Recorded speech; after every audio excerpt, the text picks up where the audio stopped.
C'est-à-dire, on va continuer. D'accord, madame Matinal. Ne connaissant pas conduire de façon optimale le véhicule corporel, l'humanité est déconnectée d'une réalité pourtant accessible à tous. Ouais. Vivre 111 ans en parfaite santé. Est-ce que vous avez des statistiques sur lesquelles vous pouvez vous appuyer pour pouvoir argumenter ceci? Absolument. Disons qu'à propos des statistiques, j'aime bien parce que les statistiques de 2024 ne sont pas encore disponibles. Quant à ceux de 2023, c'est déjà disponible. Analysons un peu, regardons un peu le taux de mortalité dans le monde. On se rend compte que énormément, des millions de personnes décèdent chaque année dans le monde suite de maladies. Prenons les 3 premiers causes de mortalité dans le monde. Avec les maladies cardiovasculaires.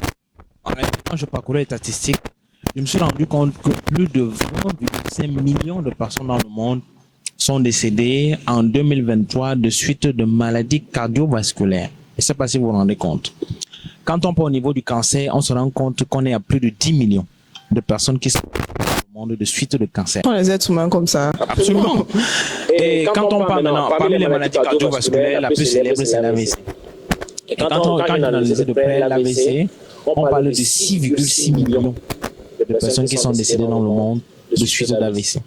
Avec si on veut prendre seulement les 2 premières statistiques, on a plus de 30 millions de personnes qui sont décédées. J'ai pas envie de dire de maladie. Alors, qui sont décédées de suite d'ignorance. Parce qu'ils n'ont pas pris conscience qu'en réalité, la capacité qu'ils ont à se prendre en charge est une capacité qui est disponible gratuitement pour eux, dans eux. Et qu'il suffit tout simplement de réveiller ce mécanisme-là.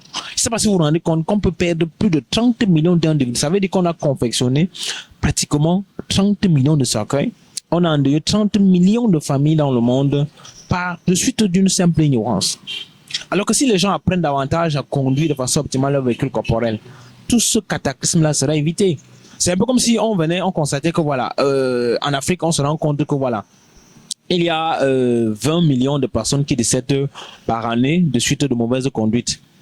Et quand on creuse, on se rend compte que c'est parce qu'il n'y a même pas d'auto-école. Ça veut dire que ces gens-là qui conduisent les véhicules ne savent même pas, voilà, ils prennent la voiture comme ça, ils s'y engagent et on observe ce cataclysme-là. Imaginez qu'on décide de mettre en place des auto-écoles qui permettent qu'on va former tous ces conducteurs-là dorénavant.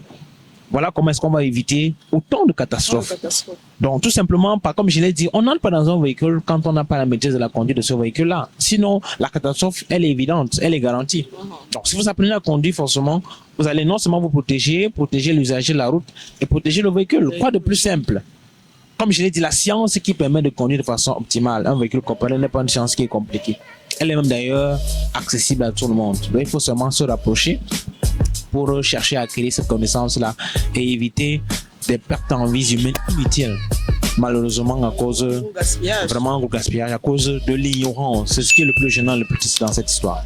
D'accord, merci monsieur. Je vous en prie, madame Matinal.